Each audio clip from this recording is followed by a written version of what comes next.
Hello and welcome back to my channel. In today's video I will show you how to use British Airlines compassion voucher. So let's get started.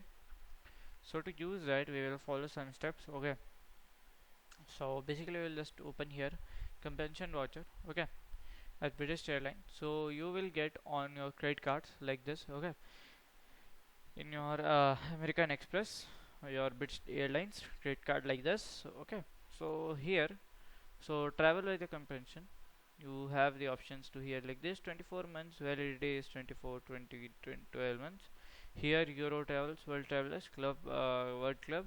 Here we have spend threshold of 12,000, 10,000.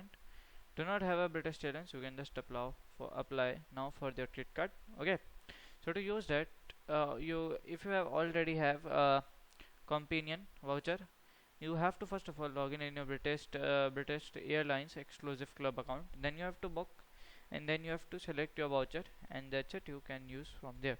So this is how we can just do. So if you find this video helpful, make sure you like, subscribe, and share the video. Thank you for watching.